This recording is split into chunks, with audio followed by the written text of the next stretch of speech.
download aplikasi Bekal Islam.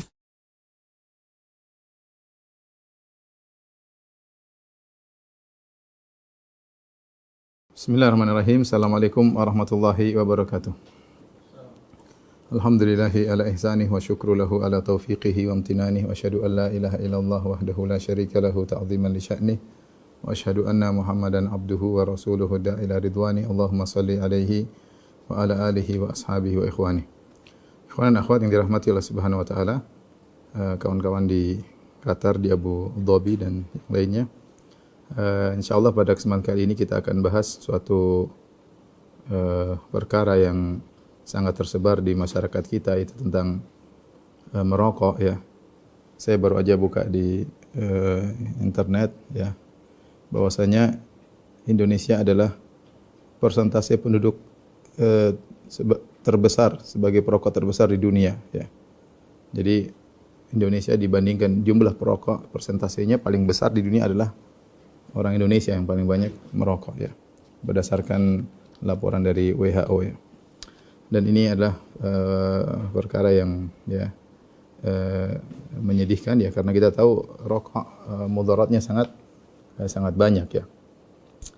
Dan merokok adalah suatu hal yang sangat wajar di tanah air kita, mengingat yang merokok dari banyak kalangan ya, bahkan dari kalangan para kiai yang mereka juga merokok ya, di depan murid-murid mereka, bahkan mereka merokok sambil mengisi pengajian ya. Jadi seakan-akan suatu hal yang mungkin dianggap baik ya, karena rokok dikonsumsi ketika pengajian ya. Lain halnya ketika rokok mungkin dikonsumsi di luar pengajian, tetapi ketika sambil pengajian, sambil merokok, sambil membacakan hadis-hadis Nabi, kemudian sambil merokok, maka seakan-akan itu suatu perkara yang dianjurkan ya. Murid-murid melihat loh, kiai merokok sambil pengajian ya tentu saja mereka wajar untuk meniru hal tersebut ya. Bahkan yang unik di tanah air kita, sebagian pondok mendapatkan pemasukan terbesar dari hasil penjualan rokok dalam pondok. Jadi di pondok jualan rokok, bahkan penghasilan terbesar pondok tersebut diantaranya karena menjual rokok ya. Kalau begini jadinya para kiai merokok, santri juga merokok, ya masyarakat merokok ya sangat wajar saja. Karenanya ketika MUI mengeluarkan fatwa tentang haramnya rokok pada sebagian kondisi, maka sebagian kiai menolak mentah-mentah ya, dan menganggap fatwa tersebut tidak menghormati para kiai atau melecehkan para kiai ya. Menurut kiai tersebut, kalau di pesantren tidak ada rokok maka tidak lengkap ya, karena kopi temannya rokok ya. Ya. Dan ini adalah hal yang sangat menyedihkan ya. Bagaimana kita mau menyalahkan masyarakat sementara para kiai, tokoh-tokoh agama ya, dan mereka merokok di hadapan umum, bukan cuma di hadapan umum, bahkan tatkala sedang pengajian. Meskipun kita tahu sebagian orang-orang ya, sebagian mungkin kiai mengatakan hukumnya makruh, tidak haram ya, meskipun yang benar adalah haram. Sebagian mereka mengatakan makruh, tapi namanya makruh adalah sesuatu yang hendaknya ditinggalkan ya. Hendaknya ditinggalkan. Kita tahu namanya makruh, kalau ditinggalkan dapat pahala. Makruh dibenci oleh Allah Subhanahu wa taala, tidak sampai pada derajat haram. Tapi kalau namanya makruh ditinggalkan dapat pahala dari Allah Subhanahu wa taala, dan tidak etis kemudian para dai, para kiai mencontohkan sesuatu yang makruh di hadapan umum atau di hadapan masyarakat, sehingga seakan-akan mengajarkan masyarakat untuk melakukan perkara-perkara yang makruh ya. Saya masukkan perkara ini dalam buku saya, ajaran mazhab Syafi'i yang ditinggalkan oleh sebagian pengikutnya, karena kita dapati ternyata para ulama Syafi'iyah telah membahas masalah rokok ya. Dan memang pembahasan rokok kita tidak akan dapatkan dalam kitab-kitab fikih klasik ya, karena di zaman dahulu rokok belum ada ya, rokok baru muncul belakangan ya, baru kemudian ulama Syafi'iyah membahas tentang permasalahan tersebut. Di antaranya yaitu ulama Syafi'iyah belakangan yang bahas masalah ini. Di antaranya yang membahas adalah Ibnu Allan yang wafat pada tahun 1057 Hijriah. Kemudian juga ada Najmuddin Al-Ghazi yang wafat pada tahun 1061, kemudian Al-Qalyubi wafat pada tahun 1069 Hijriah, dan Al-Bujairimi yang wafat pada tahun 1221 Hijriah, ya. Mereka menyatakan tentang haramnya rokok, maka sepatutnya para orang-orang yang mengaku bermadzhab Syafi'i untuk kembali kepada fatwa para ulama mereka, ya, demi kebaikan mereka, demi kesehatan mereka, dan demi akhirat mereka tentunya, daripada mereka terjerumus dalam perkara yang haram yang mereka lakukan berulang-ulang setiap hari, ya, yang mereka lakukan berulang-ulang setiap hari. Ikhwan dan akhwat yang dirahmati oleh Allah Subhanahu wa taala, pada kesempatan ini kita akan bahas tentang dalil-dalil yang menjelaskan tentang haramnya rokok. Baru kemudian kita akan nukil perkataan para ulama Syafi'iyah tentang haramnya rokok, ya. Baik, dalil-dalil tentang haramnya rokok, ya.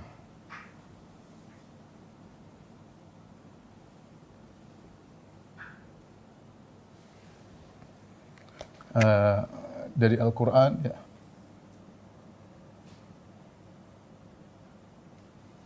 Kemudian dari Sunnah, ya.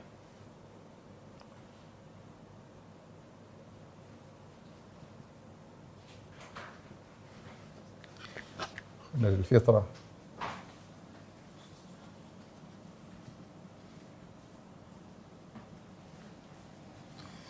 Baik, adapun dari Al-Quran, banyak sekali dalil yang memang tidak ada dalil secara khusus dalam Al-Quran, ketahuilah rokok itu haram, yang enggak ada, ya.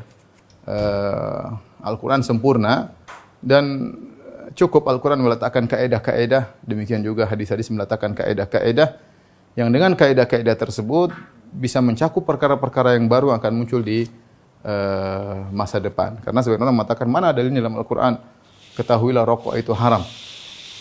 Ya memang tidak ada, tetapi kaedah-kaedah menunjukkan itu haram, ya. Kalau caranya begitu nanti banyak perkara yang kita harus halalkan. Contoh heroin, heroin misalnya, kemudian obat-obatan terlarang, mana dalilnya bahwasanya heroin haram? Dalam Al-Quran juga tidak ada, dalam hadis juga tidak ada, ya. Kalau begitu caranya nanti banyak perkara yang haram bisa jadi halal, ya. Secara tekstual memang tidak ada, tapi secara kaedah cukup bagi orang yang berpikir cerdas untuk mengetahui bahwasanya rokok itu hukumnya haram, rokok itu hukumnya haram. Baik, di antara dalil akan hal ini yaitu Allah Subhanahu wa taala menyebut tentang sifat Nabi sallallahu alaihi wasallam, ya. Wa yuhillu lahumut thayyibat wa yuharrimu alaihimul khaba'ith. Ya. Sifat Nabi sallallahu alaihi wasallam adalah Rasulullah sallallahu alaihi wasallam dalam Al-Quran surah Al-A'raf ayat 157, ya. Ini surat ke-7 ayat 157. Ya. Rasulullah menghalalkan bagi mereka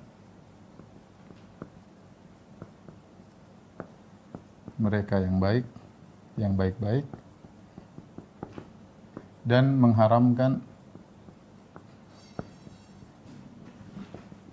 bagi mereka yang tidak baik. Yang tidak baik, ya. Baik, kita tahu bahwasanya Allah Subhanahu wa taala dalam Al-Quran menyuruh kita untuk makan yang baik-baik dalam banyak ayat. Misalnya firman Allah Subhanahu wa taala, "Kulu mimma fil ardi halalan thayyiba." Wahai orang, wahai manusia sekalian, orang beriman, kulu mimma fil ardi halalan thayyiba. Makanlah yang ada di bumi, ya, yang halal dan thayyib, yang baik.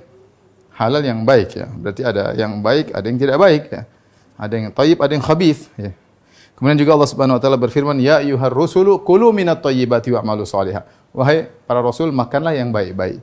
Kemudian Allah juga berfirman, "Kulu min thayyibati ma razaqnakum." Wahai orang yang beriman, makanlah dari rezeki yang baik yang kami berikan kepada kalian. Jadi Allah menyuruh kita makan yang baik. Para rasul disuruh makan yang baik, mengkonsumsi yang baik. Yang tidak baik disuruh tinggalkan. Makanya Allah mengatakan wa yuhillu lahum at-thayyibati wa yuharrimu 'alaihimul khaba'ith. Rasulullah menghalalkan yang baik dan mengharamkan bagi mereka yang tidak baik. Coba kita tanya sama kawan-kawan sekalian. Rokok ini cuma dua pilihan, baik atau tidak baik? Tanya. Tanya sama mereka yang mengatakan rokok itu halal atau rokok itu makruh. Tanya, rokok ini baik atau tidak baik? jawab dengan nurani ya. Ya, semua sepakat tidak baik ya. Rokok tidak baik, cuma dia kecanduan ya, mau diapain ya. Tapi kalau kita klasifikasikan maka dia akan jatuh pada klasifikasi tidak baik ya, yang diharamkan oleh Rasulullah sallallahu alaihi wasallam.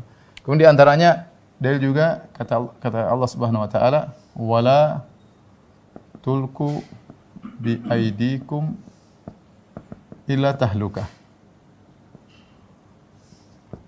Sama dengan firman Allah Subhanahu itu, jangan lemparkan diri kalian pada kebinasaan.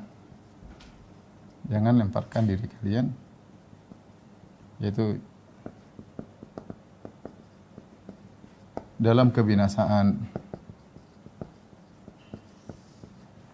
Kemudian juga firman Allah Subhanahu wa taala, "Wala taqtulu anfusakum. Innallaha kana bikum rahima." Jangan bunuh diri kalian.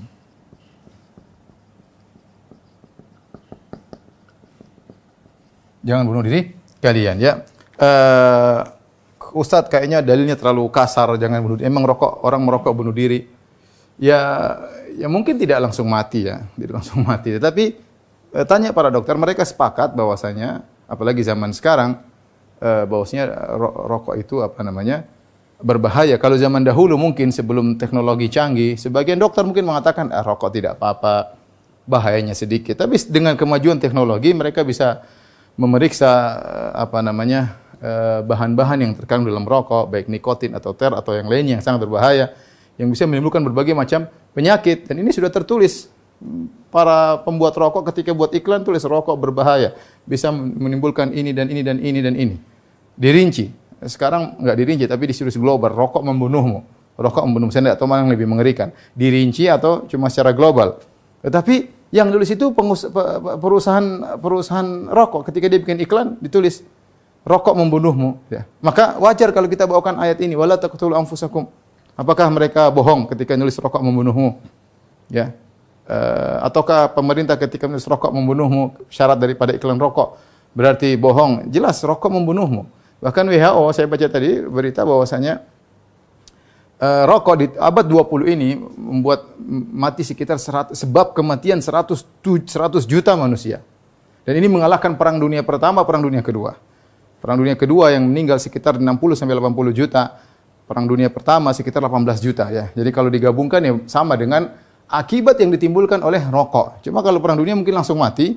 Kalau rokok bertahap, kematiannya pelan-pelan. Tapi 100 juta orang di abad 20 penyebab kematian adalah rokok ya. Penyebab kematian adalah rokok ya. Tanya dokter-dokter kalau tidak percaya ya. Ya, memang benar sebab kematian banyak, tapi di antara sebab pemicu yang menyebabkan banyak orang meninggal di antaranya adalah rokok. Oleh karenanya dalil ini pada tempatnya, wala taqtulu anfusakum innallaha kana bikum rahima. Jangan kalian bunuh diri kalian, sesungguhnya Allah sayang kepada kalian ya. Wala tulqu bi aidikum ila tahlukati. Ya, jangan kalian melemparkan diri kalian dalam kebinasaan ya. Mungkin saya perlu ingatkan tadi kata WHO ya. Abad 20 ya.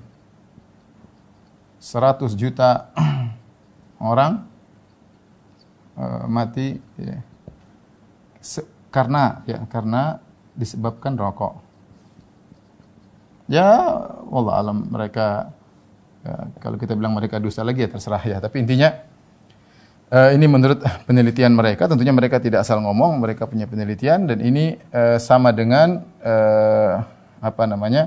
kematian perang dunia pertama dan kedua. Pertama plus perang dunia kedua. Karena perang dunia pertama yang meninggal sekitar 18 juta. Adapun perang dunia kedua sekitar 60 sampai 80 juta ya. Mereka bilang abad 21 mungkin lebih banyak lagi yang meninggal. Oleh karenanya ayat ini pada tempatnya, wala taqtulu anfusakum innallaha kana bikum rahima. Janganlah kalian bunuh diri kalian, sungguhnya Allah sayang kepada kalian. Kemudian dalil yang ketiga dalil yang ketiga sini aja. Kata Allah Subhanahu wa taala, "Wala tubadzir tabdzira." Wala tubadzir tabdzira. innal mubadzirina kanu ikhwana syayatin wa kana syaitanu rabbih kafura. Ya, janganlah kalian mubadzir. Karena orang-orang yang mubadzir adalah teman-temannya setan.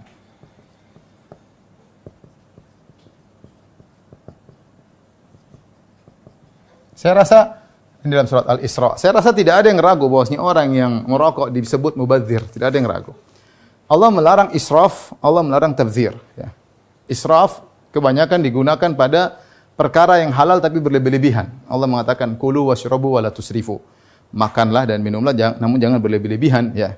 Ya, kata Nabi SAW, kulu washrabu wa tasaddaqu min khairi sarafin wala makhyalah. Makanlah dan minumlah dan keluarkan harta kalian, tapi jangan berlebih-lebihan dan jangan sombong. Oleh karenanya israf atau saraf kebanyakannya digunakan pada perkara yang halal namun berlebih-lebihan, seperti makan berlebih-lebihan, minum berlebih-lebihan, kemudian mungkin berjalan-jalan menghabiskan uang berlebih-lebihan, ya. Kalau tabdzir pada perkara yang haram, ya, kebanyakan digunakan pada mengeluarkan biaya pada perkara yang haram. Contoh buat minum khamar, contoh buat main judi, contoh buat merokok, ya, buat merokok. Saya rasa semua orang sepakat bahwasanya rokok adalah pekerjaan mubadzir. Tidak ada faedahnya. Kalau saya kurang tahu harga rokok sekarang berapa satu bungkus? Berapa? 22.000, ya. Itu mungkin kalau di Jakarta, kalau di luar mungkin lebih mahal. 22.000. Kalau seorang tiap hari merokok satu bungkus saja, ada yang 2 bungkus, satu bungkus aja. Udah, jadi bayangkan dia tiap hari buang uang 20.000. 20.000 kalau kali 30 sudah 600.000, banyak, ya. 600.000, ya. Mungkin dia bisa buat cicil apa, kayak cicil motor, kayak cicil apa, Kak. Ya, bayangkan dia merokok sudah 20 tahun merokok, coba bayangkan kalau dia itu mungkin sudah bisa bangun rumah. Zaman dulu uang tersebut sudah bangun rumah. 20 tahun merokok, sekarang dia miskin, tidak punya rumah. Dan banyak yang menyedihkan, yang merokok adalah orang-orang miskin. Banyak orang miskin, pekerja, subhanallah. Makanya saya bilang tanggung jawab di hadapan para kiai, para yang bagaimana mereka melarang rokok, sebenarnya mereka mencontohkan rokok di hadapan masyarakat. Merokok kemudian kalau seandainya yang mencontohkan adalah mungkin pekerja atau orang kantoran, ya mungkinlah, ya. Tapi yang mencontohkan para kiai merokok, ya, di pondok jualan rokok, ya. Gimana masyarakat tidak ikut-ikutan merokok? Dengan ya sudah ikut aja merokok, ya. Orang kiainya aja merokok sambil pengajian merokok. Ya, maka saya ingatkan kepada para kiai untuk mengingat hal ini, bahwa ini tanggung jawab di hadapan Allah Subhanahu wa taala. Bagaimana kita mencontohkan, taruhlah itu makruh. Bagaimana kita mencontohkan makruh di hadapan masyarakat? Kalau itu makruh, diam-diamlah dalam rumah mungkin. Apalagi kalau hukumnya haram. Makruh saja tidak kita contohkan di depan umum. Kalau orang soleh selalu melakukan yang makruh, maka jatuh muruahnya, jatuh harga dirinya. Bagaimana lagi dengan perkara yang haram, ya. Maka lihatlah tabdzir, ya. Bisa jadi seorang di rumah merokok, sementara kalau anaknya nangis minta jajan nggak ada uang, ya. Anaknya minta jajan, tapi kalau buat rokok ada uang. Kalau buat rokok ada uang. Buat anaknya, buat istrinya, terkadang alasan sana sini, ya. Jadi ini menyedihkan ternyata yang merokok banyak orang miskin. Apalagi tanah air kita di persentase paling besar Indonesia merokok, ya, dan banyaknya orang miskin yang merokok, ya.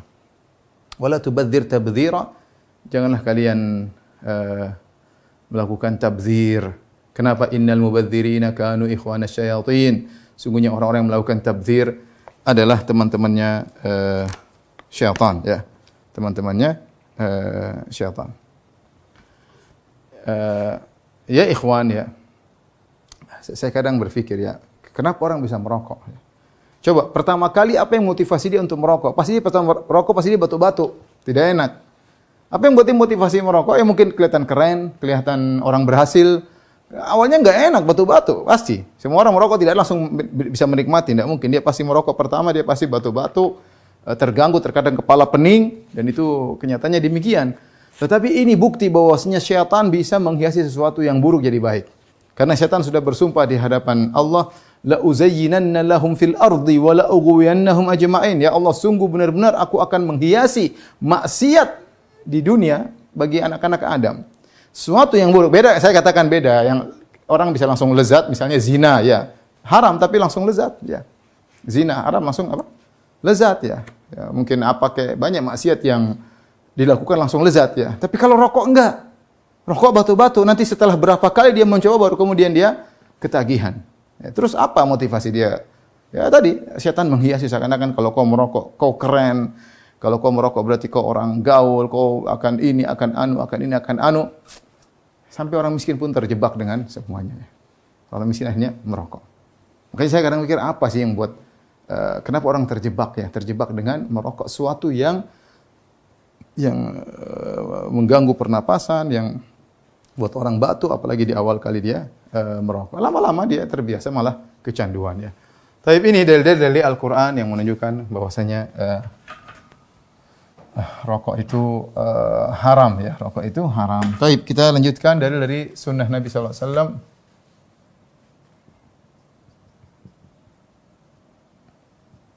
Hadis-hadis Nabi SAW.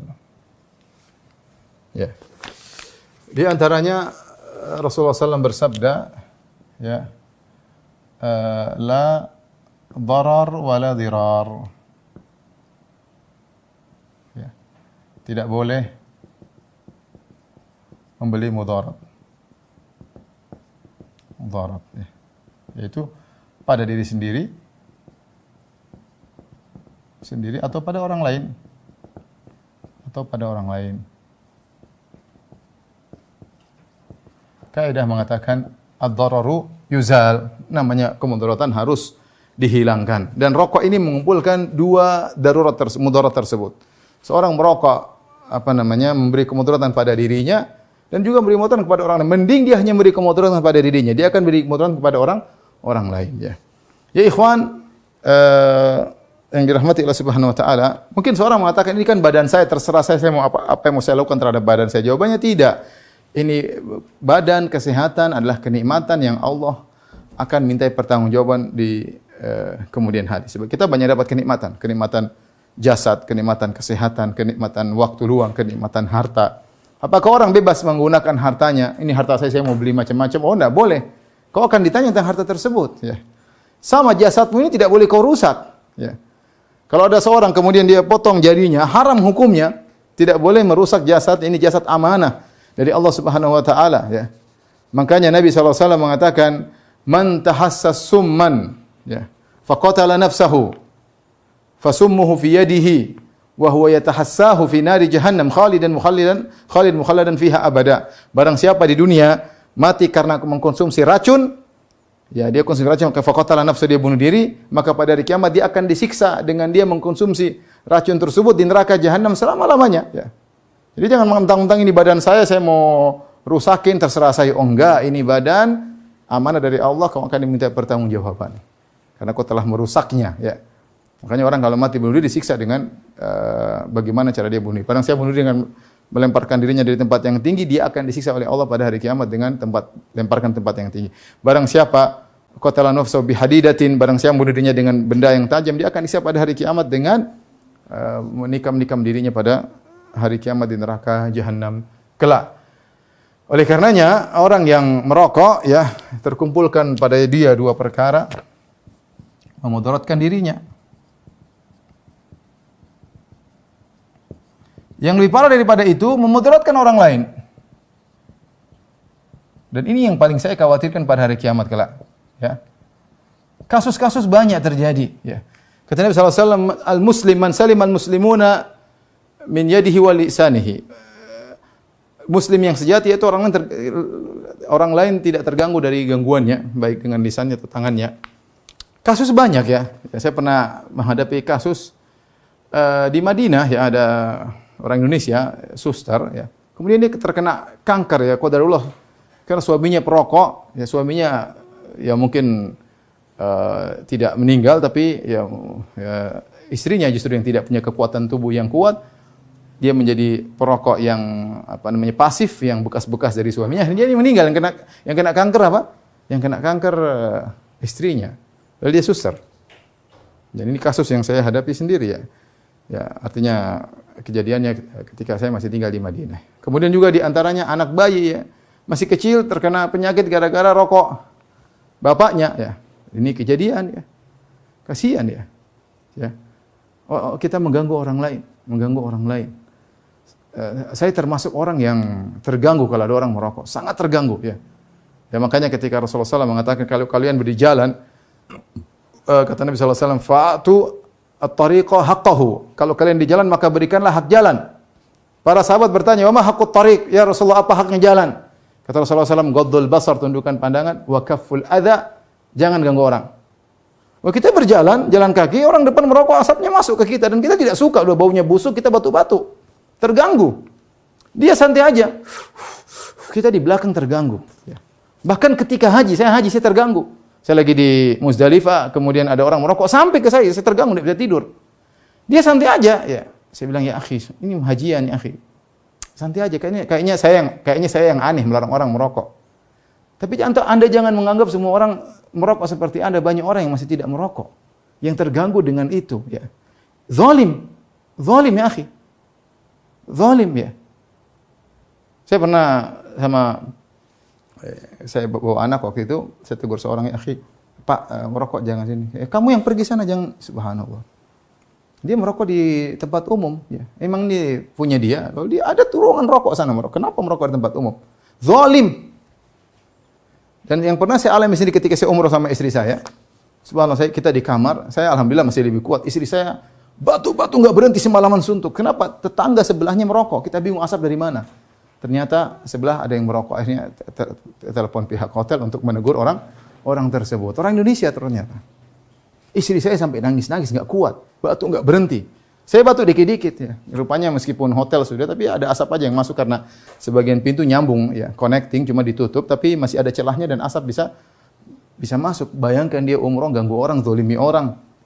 Waliyadzubillah ya. Maka ini yang paling berbahaya adalah memudaratkan orang lain. Ini bukan perkara sepele ikhwan ya. Nanti akan ditanya oleh Allah pada hari kiamat mengganggu orang. Ya, mengganggu orang. Nanti merokok sana di ruangan merokok silakan sama-sama.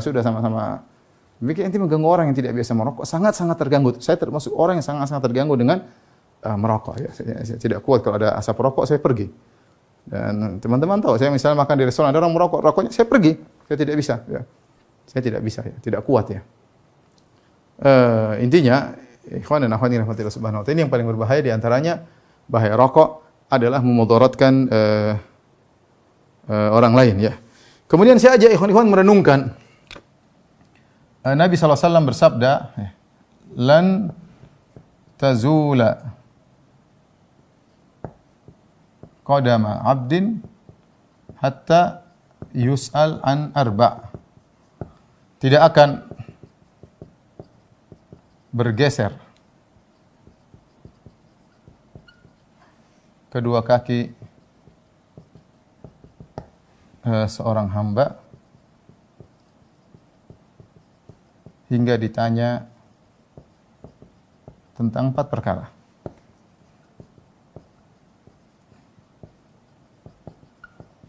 Di antaranya tentang an malihi min aina iktasaba fima anfaqat, tentang hartanya, di mana didapatkan, kemana dihabiskan.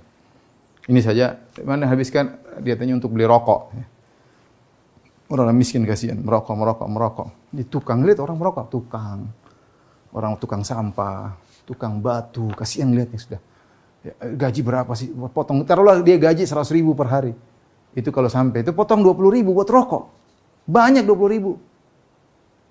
Kasihan, belum nanti biaya obat-obatnya. Kerja sambil batu-batu. Kasihan. Bukan, orang kaya boleh lah. Orang kaya mungkin rokok sedikit-sedikit. Orang miskin-miskin kasihan. Yang contohin kiai-kiai. Tukang batu, tukang sampah, tukang apa, kasihan. Yang mungkin gajinya pas-pasan, tetapi merokok. Akan ditanya oleh Allah, kemana kau habiskan uangmu? Kemana kau habiskan uangmu? Kemudian ditanya juga, di antara an umri fima afna, umurnya di mana dia habiskan, kemudian an jasadi fima ablah, jasadnya kemana dia habiskan, ya, digunakan untuk merokok dan yang lainnya. Jadi seorang merenungkan akan hal ini karena merokok adalah tabdzir. Tidak ada yang ragu kalau sehari ada orang uang punya 20.000 dia bakar. pagi-pagi bakar 20.000 atau sore bakar 20.000. Orang ini gimana? Nanti buat bakar 20.000. Coba buat sedekah bisa jadi bikin masuk surga ini bakar 20.000 tiap hari, bakar 20.000 dibuang ya. Dibakar. Mubazir, ya. Mubazir ya. Kemudian di antara bentuk kemudaratan ya adalah mengganggu orang salat ya. Mengganggu orang salat ya. Rasulullah SAW melarang ya. Rasulullah SAW man akala min hadhihi syajarah, yaitu barang siapa makan daripada tumbuhan ini, yaitu basal atau thum, yaitu bawang putih, bawang merah, fala yaqrabanna masjidana wal ya'tazil musallana ya. Kata Nabi sallallahu alaihi wasallam, barang siapa yang makan bawang putih, bawang merah, maka jangan ke masjid. Intinya jangan ke masjid. Kemudian Nabi sallallahu alaihi wasallam mengatakan, fa innal malaikata tata'adza mimma yata'adza minhu banu Adam. Sungguhnya malaikat terganggu dengan apa yang mengganggu anak Adam. Ya. Kalau bawang saja, orang kalau makan kemudian dia salat, kemudian di sampingnya dia baca bismillahirrahmanirrahim, mengganggu sebelah, Rasulullah larang. Karena di antara kunci salat adalah kekhusyuan, sementara seorang terganggu dengan bau mulut tetangganya sebelah ya. Dia bernapas maka keluar aroma yang tidak enak ya. Sama dengan merokok, orang merokok mulutnya juga bau. Mulut juga bau ya. Dia merokok mulutnya bau. Ya. Orang sampingnya terganggu. Ya. Karenanya seorang karena rokok menimbulkan bau yang sangat tidak enak ya, dan bisa mengganggu orang yang sedang salat. Maka ini semua hendaknya direnungkan oleh para ikhwan dan akhwat yang mungkin masih merokok agar jangan dia terjebak dari perkara-perkara yang haram. Yang cuma saya bilang yang paling berbahaya adalah memberi kemudaratan kepada orang lain. Yang berikutnya fitrah. Ya. Ini sering saya sampaikan. Fitrah. Semua orang kalau ditanya rokok pasti mengatakan tidak enak, tidak baik. Semua orang pasti bilang rokok tidak baik. Meskipun merokok, misalnya ada orang merokok terus anaknya masih SD merokok, dia jangan nak. Dia pasti tidak suka lihat anaknya merokok SD. SMP merokok tidak suka. Dia tahu itu kebiasaan buruk. Meskipun dia perokok, dia pasti lihat anaknya merokok, dia pasti nggak suka. Ya, SMP, SMA ya. Ini berarti perkara yang buruk. Semua fitrah menolak, bilang rokok bagus, nggak ada yang bilang rokok itu baik. Rokok itu nggak baik. Makanya nggak ada yang merokok bilang Bismillahirrahmanirrahim. Nggak ada. Merokok aja. Bismillah. Ya. Kemudian setelah merokok dia bilang, Alhamdulillah alladzi at'amani hadzal ta'am wa razaqani min ghairi haulin wala quwwah. Segala puji bagi Allah telah memberikan aku rokok ini ya. Ya Allah tambahkanlah rezeki rokok kepada aku. Enggak ada orang begitu. Kalau rokok baik kita boleh minta. Kalau kita minum susu kita boleh minta, ya Allah tambahlah rezeki susu kepadaku. Kita makan roti, ya Allah tambahkanlah kenikmatan bagiku. Apakah ada orang dengan nuraninya habis merokok, Alhamdulillah ya Allah tambahlah rezeki rokok? Enggak ada. Enggak ada. Fitrah kita nolak. Kita aja kalau kita misalnya baca Al-Qur'an, kita boleh sambil minum kopi. Coba kita baca Quran sambil merokok, kesannya tidak enak. Saya bicara nurani ya. Kalau orang ya mungkin saya biasa aja Ustaz, iya, tapi kita jangan tanya sama orang yang merokok, tanya orang yang wajar, yang nuraninya masih oke lah ya. Kalau kita baca Quran sambil minum kopi, masih oke. Minum teh, mungkin sambil makan kue kita lanjut lagi. Tapi kalau kita sambil merokok, kemudian baca, kesannya tidak baik. Kesannya tidak baik.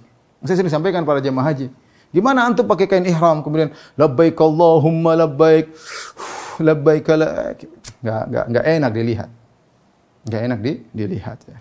Fitrah menolak rokok itu baik. Semua orang tahu rokok itu tidak baik. Ini cukup sebagai peringatan bagi kita bahwa itu perkara yang hendaknya kita tinggalkan karena Allah Subhanahu wa taala.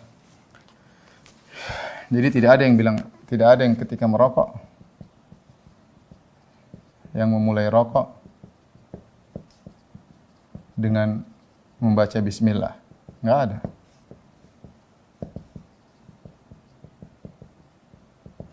Dan tidak ada yang mengakhiri yang selesai merokok mengucapkan alhamdulillah. Enggak ada. Enggak ada, ya. Yang terakhir adalah perkataan para dokter, ya.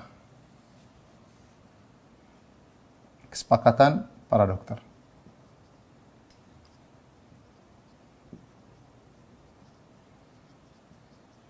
Akan bahaya rokok.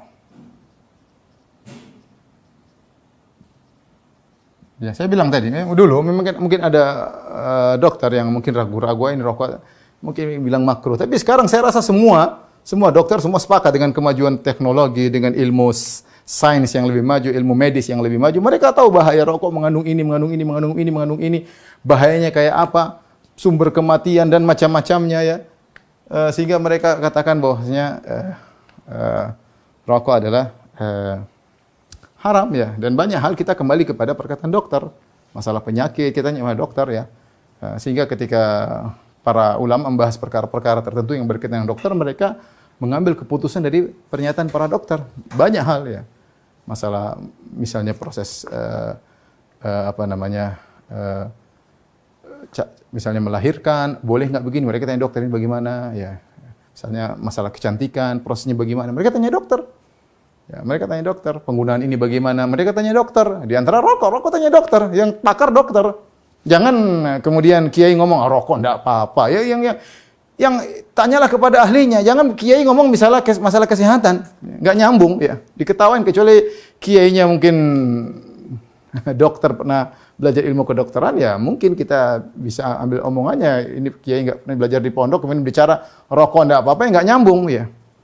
Untuk memunculkan hukum tentang masalah rokok, para ulama kembali kepada pernyataan para dokter tentang bahaya rokok, kandungan-kandungan yang terkandung di dalamnya.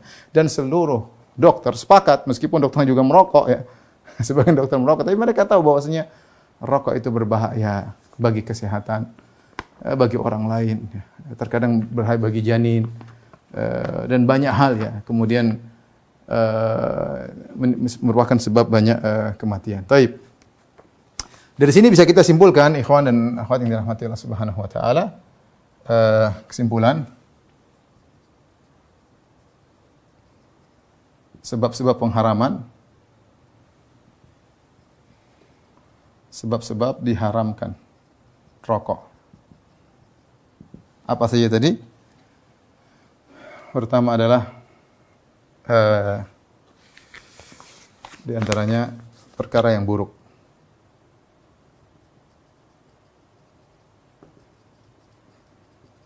Di antaranya adalah berbahaya, penyebab kematian.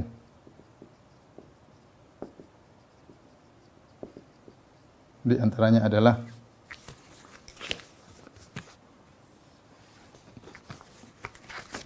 mengganggu orang lain, mengganggu kesehatan orang lain. Dalam kurung zalim. Biar tahu bahaya, rokok itu zalim, ya.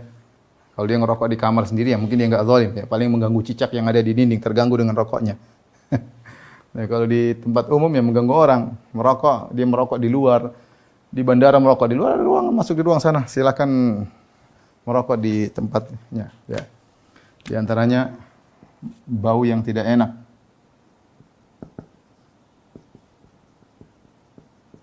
Mengganggu ketika sholat. Kasihan juga istrinya, ya. Tiap hari harus tidur sama orang yang terkadang seperti baunya bau rokok, ya, seperti bau asbak. Kasihan kan tiap hari ketemu orang seperti itu. Anak-anak juga kasihan. Kalau kita nggak biasa merokok, ada orang dekat, kita nggak enak, ya, kalau jauh mungkin. Tapi kalau dekat ngomong nggak enak, pasti nggak kuat dengan baunya. Ya kalau lama-lama ya biasa, kasihan istrinya. Istrinya nggak merokok, tapi lama-lama ini suaminya, mas yang dia cintai, ya akhirnya dia, ya sudahlah. Aslinya orang nggak kuat kalau nggak ngerokok, cium bau rokok nggak kuat, ya. Tapi lama-lama biasa, ya sama, udah masuk WC lama-lama ya nggak ada masalah, ya.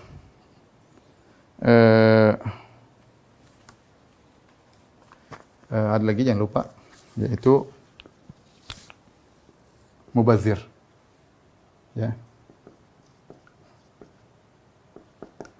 Rasulullah SAW kata Nabi SAW, wa karihalakum salasan, Allah benci dari kalian 3 perkara. Qil wa qal, kasratus su'al, wa idha'atul mal. Idha'atul mal, buang-buang harta, dilarang oleh Allah Subhanahu wa taala. Inilah hal-hal yang menunjukkan bahwasanya rokok diharamkan. Salah satu saja sudah cukup mengharamkan rokok, apalagi terkumpul perkara-perkara ini ya. Wallahu a'lam bishawab. Baik, kita akan bacakan pernyataan para ulama Syafi'iyah ya dalam hal ini. Saya baca yang pertama, perkataan Ibnu Allan Al-Bakri As-Siddiqi Asy-Syafi'i, wafat 1057 Hijriah. Beliau menulis buku khusus tentang pengharaman rokok, ya, yaitu tentang pemberitahuan kepada para saudara-saudara tentang haramnya rokok. Beliau berkata, wa qad ittafaqal ulama ala hifdzil uqul wa sauniha minal mughayyirat wal mukhaddirat. Sungguhnya para ulama telah sepakat tentang untuk menjaga akal dan juga menjaganya dari perkara yang bisa merubah akal dan juga bisa melemahkan akal, bisa membuat fly akal. Wa kullu man imtassa hadzal dukhan muqirrun, dan semua orang yang menghirup rokok ini mengakui bi annahu la budda an yadukha awwala tanawulihi. Kalau dia pertama kali menghisap rokok dia pasti pening, pasti ya. Wa yakfi dzalika dalilun ala tahrim. Ini cukup menunjukkan hukumnya haram. Lianna kullama ghayyara al-aqla biwajhin min al-wujuh, karena segala perkara yang merubah akal dengan model apapun perubahannya, au athara fihi, atau memberi pengaruh kepada akal bitariqi tanawulihi, karena mengkonsumsinya, maka hukumnya adalah haram. Ini perkataan Ibnu Allan, ulama Syafi'iyah. Kemudian juga Al-Qalyubi Al-Misri, wafat 1069 Hijriah, beliau berkata, wa qawluhu anil banj wa nahwihi min kulli ma fihi takhdir wa taqtiyatun lil aqli fa huwa tahirun wa in haruma tanawuluhu. Adapun al-banj yaitu semacam mungkin zat atau tumbuhan yang digunakan untuk kalau orang mengoperasi membius ya, yaitu segala suatu perkara yang bisa membiuskan atau menutup akal, maka dia suci. Wa in haruma tanawuluhu, meskipun dilarang untuk menggunakannya, kecuali dalam kondisi darurat untuk operasi dan yang lainnya. Walidzalika qala ba'dhu masyayikhina wa minhu ad-dukhan. Oleh karena sebagian ulama kita mengatakan di antaranya ad-dukhanul masyhur, yaitu rokok yang terkenal ya. Ini mungkin awal-awal di zaman baru muncul rokok. Wa huwa kadzalik, dan hukumnya demikian. Li'annahu yaftahu majariyal badni wa yuhayyuha liqabuli al-amrad al-mudhirrah. Karena rokok bisa membuka mungkin saluran-saluran di badan yang membuat dia mudah untuk menerima penyakit-penyakit berbahaya. Walidzalika yansha'u anhu tarahhulu wat tanafisu wa nahwuhuma, karena orang merokok akhirnya menimbulkan keriput atau menimbulkan sesak nafas, batuk dan semisalnya. Wa rubbama adda ilal ama, ini mungkin rokok zaman dulu yang berbahaya, yang sangat berbahaya ya, mungkin tidak ada filternya zaman dulu tahun 1069 Hijriah, bisa menimbulkan kebutaan kama huwa mahsus, sebagaimana yang kita lihat musyahad, ada orang buta gara-gara merokok. Waqad akhbara man yuthaqu bihi annahu yahsulu minhu dawaranur ra'si aidan, dan orang yang dipercaya telah mengabarkan bahwasanya merokok itu bisa menimbulkan pening. Wala yakhfa anna hadha a'ammu dararan minal makmur alladhi harrama az-zakashiyyu aklahu li dararihi, dan tidak diragukan bahwasanya rokok itu lebih kemudarannya lebih besar daripada makan al-makmur. Al-makmur adalah daging yang dimasak diletakkan dalam tanah, kemudian asapnya berkumpul di daging tersebut, itu diharamkan oleh Zarkashi. Kenapa terkumpulnya asap pada daging tersebut? Kalau dimakan daging tersebut memberi kemudaratan pada jasad, itu diharamkan oleh Az-Zarkashi. Rokok lebih parah, bukan daging atau asapnya langsung masuk. Ini aja asap yang masuk dalam daging aja, dagingnya dimakan tidak boleh karena berbahaya, apalagi yang asapnya ya. Demikian juga Sulaiman Muhammad bin Umar Al-Bujairimi, wafat 1121 Hijriah. Dia mengatakan wa yahrumu ma yadurrul badan awil aqla wa minhu yu'lamu hurmatud dukhan al-masyhur. Ya. Dan diharamkan seluruh yang memberi kemudaratan kepada badan atau akal. Di antaranya dari sini kita tahu tentang haramnya rokok yang masyhur. Ya. Kemudian juga Najmuddin Muhammad bin Muhammad Al-Ghazi 1601 Hijriah, beliau berkata, ya, wa tutun alladhi hadatha, tutun itu jenis rokok ya, tutun jenis nama rokok. Wa kana huduthuhu bi Dimashq sanata 15 ba'da al-alf. Ya. Beliau mengatakan rokok ini baru muncul di Damaskus tahun 1015 Hijriyah. Yadda'i syaribu annahu la yuskir, yang ngisap rokok menyatakan tidak bikin mabuk. Wa in salima lahu fa innahu mufattir. Meskipun dia tidak mabuk tapi dia mufattir, melemahkan tubuh, menjadikan dalam datang riwayat nah Nabi sallallahu alaihi wasallam an kulli muskil mufattir. Rasulullah melarang semua yang mabukkan dan yang melemahkan tubuh, wa huwa haram, dan ini hukumnya haram, ya. Kemudian beliau berkata, walaysa minal kabair. Merokok hukumnya bukan dosa besar. Walaysa minal kabair tanawuluhu al-marra aw al-marratain. Kalau seorang merokok sekali 2 kali maka bukan dosa besar. Ai balil israru alaihi bikauni kabiratin kasairis saghair. Dan jadi dosa besar kalau terus-menerus. Karena dosa kecil kalau dilakukan terus-menerus menjadi besar. Seperti perkataan la saghirata ma'al israr. Tidak ada namanya dosa kecil kalau dilakukan terus-menerus. Inilah ikhwan dan akhwat yang dirahmati Allah Subhanahu wa taala dalil tentang haramnya rokok. Kemudian demikian juga pernyataan para ulama Syafi'i tentang haramnya rokok. Ada ingin saya sampaikan juga, pertama tentang syubhat. Syubhat disampaikan oleh sebagian orang untuk menghalalkan rokok, ya. Di antaranya sebagian mereka mengatakan, saya kalau tidak merokok, saya tidak bisa pengajian, ya. Sebagian bahkan saya dengar dia mengatakan rokok bagi saya sunnah atau wajib. Dengan merokok saya bisa ngisi pengajian. Saya bilang itu karena dia sudah kecanduan, ya. Sudah kecanduan, ya. Asalnya kalau dia tidak begitu dia juga bisa isi pengajian, ya. Ya. Seandainya dia tinggalkan dia bisa, ya. Ya. Nah, sebagian orang kalau tidak minum bir maka tidak bisa tenang. Dia harus minum sedikit khamar supaya dia bisa fly, supaya dia bisa tenang, ya. Sama, ya. Karena sudah ada kecanduan, ya. Kecanduan.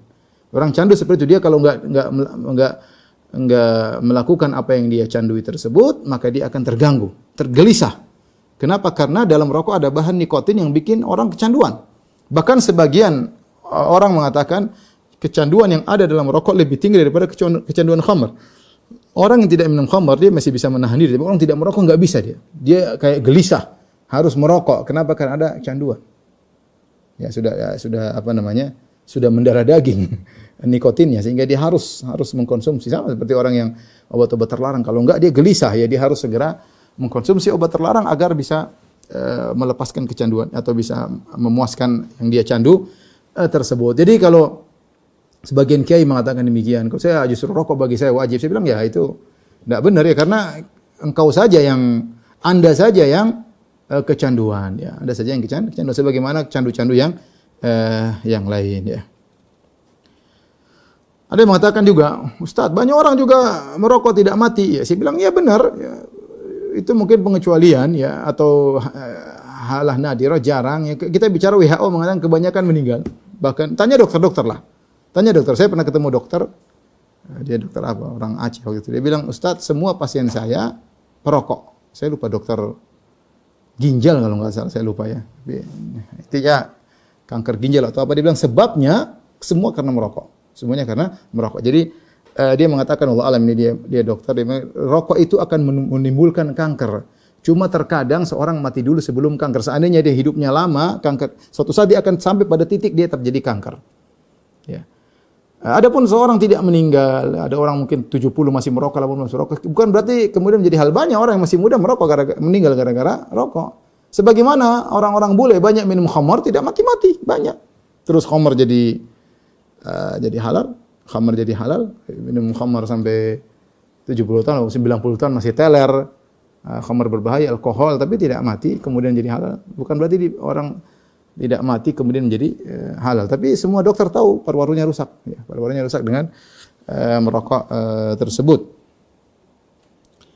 Kemudian juga ada yang mengatakan dengan merokok, Ustaz, kita akan membuka banyak ruang pekerjaan bagi masyarakat. Ya, kasihan petani-petani tembakau kalau kita haramkan rokok. Kita bilang ya hancurkan tembakau, tanam yang lain masih banyak. Nanti kalau berdalil dengan cara masalah pekerjaan banyak yang kita tidak bisa tutup. Khamar misalnya, kemudian ada petani anggur, ya sudah. Nanti kalau khamarnya tutup, petani anggurnya kurang laku misalnya, ya. Khamar kalau tutup, pabrik bir tutup, banyak orang yang nganggur, ya. Sama pelacuran juga, prostitusi juga kalau tutup, kasihan dong pelacur-pelacurnya, kasihan dong satpam-satpamnya, kasihan dong pengurus hotelnya. Kasihan dong pemasok-pemasok birnya, ya lingkaran setan ya. Ya. Kita mikir kalau kita bubarkan nanti banyak yang nganggur, ya Allah kasih pekerjaan yang lain banyak. Ya. Maka jangan dijadikan dalil untuk menghalalkan rokok dengan mengatakan kalau kita haram merokok sumber penghasilan pondok jadi berkurang. Repot. Kasihan masyarakat, kasihan masyarakat yang terkena penyakit. Kasihan. Kasihan orang-orang yang kemudian pekerja-pekerja miskin yang kemudian tukang batu, tukang merokok, kasihan. Duitnya habis terus. Harusnya bisa dia kumpulkan untuk kasih istri. Coba 600 ribu tiap bulan kasih istri, senang sekali. Orang miskin 600 ribu banyak. Ya, habisin buat merokok. Ini di antara syubhat-syubhat yang mereka sampaikan. Tapi apa hukum jualan rokok? Tentu hukumnya haram ya, karena Allah berfirman wala ta'awun 'alal itsmi wal 'udwan. Ya. Jangan kalian tolong-menolong dalam dosa dan permusuhan. Rokok adalah dosa. Allah juga berfirman wala ta'kulu amwalakum bainakum bil batil. Janganlah kalian makan harta kalian dengan harta di antara kalian dengan cara kebatilan. Kita jual rokok, kita hasilnya haram karena kita memakan harta dengan kebatilan. Kita memberikan racun kepada orang yang beli rokok. Terakhir mungkin bagaimana cara meninggalkan rokok? Tentunya banyak cara. Masing-masing orang yang pernah meninggalkan rokok mereka punya cara berbeda-beda. Tapi intinya kembali pada keseriusan, minta tolong kepada Allah Subhanahu wa taala, perjuangan. Kalau dia berjuang dia bisa meninggalkan rokok. Banyak orang yang meninggalkan rokok banyak. Berapa kali saya ketemu orang ya, datang ketemu saya, Ustaz, terima kasih saya pernah dengar ceramah saya langsung meninggalkan. Tidak pakai proses, langsung dia tinggalkan bisa. Saya ketemu beberapa orang, saya bukan satu orang, beberapa orang. Terakhir saya ketemu waktu saya hajian, ketemu seorang, kita di ruang tunggu, Ustaz, saya terima kasih Ustaz, saya pernah meninggalkan rokok. Saya punya kebun tembakau, kemudian saya dapat keuntungan. Sekarang saya tidak merokok dan semua saya ganti dengan kebun yang lain. Terjadi. Ya, saya bilang Masya Allah, Alhamdulillah. Ya, artinya dia bisa bukan hanya meninggalkan rokok, dia rubah kerjaan dia. Darinya petani tembakau, dia bongkar semuanya, dia hentikan, kemudian dia petani yang lain dan bisa hajian, Alhamdulillah. Ketemu saya waktu musim haji. Ya. Jadi maksud saya yang penting kemauan dia. Ketika seorang ingin meninggalkan rokok, ada hal-hal yang mungkin harus dia perhatikan. Pertama, dia niat tulus karena Allah Subhanahu wa taala. Orang meninggalkan rokok karena takut sakit boleh, tidak dosa. Tetapi kalau ingin dapat pahala, maka dia harus meninggalkan rokok karena Allah Subhanahu wa taala. Karena semua yang dilakukan karena Allah baru ada pahalanya. Kalau bukan karena Allah maka tidak ada pahalanya. Pertama karena Allah minta tolong kepada Allah Subhanahu wa taala. Kalau dia serius, insya Allah dalam waktu 5 hari, 10 hari dia meninggalkan rokok, insya Allah selesai ya. Nikotin bisa keluar dari tubuhnya. Begitu hari pertama, saya dengar sebagian orang yang meninggalkan rokok, mereka mengatakan hari pertama perjuangan. Ya. Orang tidak merokok, berat bagi dia. Ya, biasanya dia merokok mungkin 10 batang, 1 bungkus. Hari itu dia berhenti. Sebenarnya orang, ini terakhir rokok. Besok baru saya mulai. Besok lagi, minggu depan akhirnya nggak pernah berhenti. Nggak pernah berhenti. Terus dosa-dosa terus dia lakukan. Jadi harus benar-benar serius, bertekad, begitu dia berhenti merokok, pokoknya dia harus berjuang. Dan dia sedang berjuang dalam peperangan melawan rokok, ya. Maka dia minta tolong kepada Allah Subhanahu wa taala. Kalau timbul kepinginan rokok, dia berdoa kepada Allah. Kalau perlu dia salat, minta kepada Allah, ya Allah kuatkan saya untuk meninggalkan rokok. Dan dia akan merasakan hari tersebut hari yang sangat lama. Kenapa? Karena ada yang dia ingin tidak dia dapatkan, itu rokok. Dia benar-benar melawan. Ya. Kalau hari pertama jangan lihat hari berikutnya. Ingat hari ini saja, perjuangan saya hari ini, saya harus bisa lolos. Hari ini saya harus bisa lolos. Jangan pikir, aduh masih lama ya. Jangan, hari ini perjuangkan. Begitu Anda lolos hari ini, masuk hari kedua, sebagian orang-orang yang meninggal rokok mengatakan perbanyak minum. Perbanyak minum, karena ini untuk menghilangkan nikotin dari tubuh. Di antaranya, tanyakan ke dokter-dokter lebih ahli. Dengan banyak minum, akhirnya banyak zat-zat nikotin yang membuat kita kecanduan, bisa keluar demi sedikit demi sedikit ya.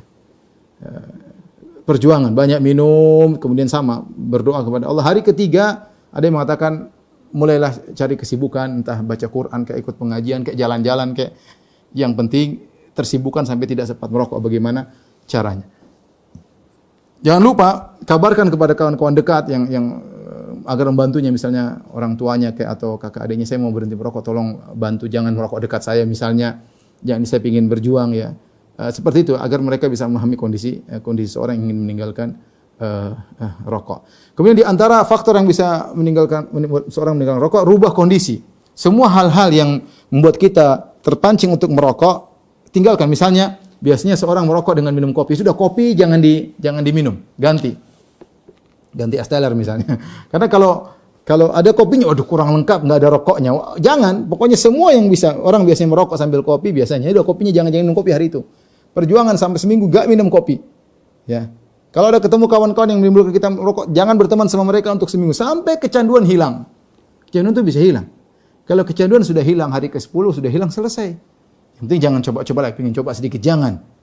Ya, kalau nikotin sudah keluar dari tubuh, maka yang buat candu tersebut, saya nggak tahu nikotin atau yang bahan yang lain, wallahu alam tanya dokter, tapi intinya bahan yang buat candu tersebut kalau sudah hilang dari tubuh, maka kecanduan tersebut akan hilang, tinggal kita memaintain diri kita untuk tidak merokok. Lama-lama akhirnya kita benci dengan rokok, lama-lama akhirnya rokok itu buat kita batuk-batuk karena kita sudah membersihkan diri kita dari rokok tersebut. Intinya selamat berjuang, semoga Allah Subhanahu wa taala mudahkan antum yang masih merokok untuk meninggalkan rokok karena Allah Subhanahu wa taala. Baik, ya demikian saja yang saya sampaikan. Ya, semoga kawan-kawan kita yang masih merokok diberi petunjuk oleh Allah Subhanahu wa taala, dan semoga para kiai yang masih merokok agar merenungkan kembali dampak perbuatan mereka, memberi contoh yang buruk kepada masyarakat, dan kembali kepada para ulama Syafi'i yang mengatakan rokok hukumnya haram. Wallahu taala alam bisawab. Wabillahi taufik. Assalamualaikum warahmatullahi wabarakatuh.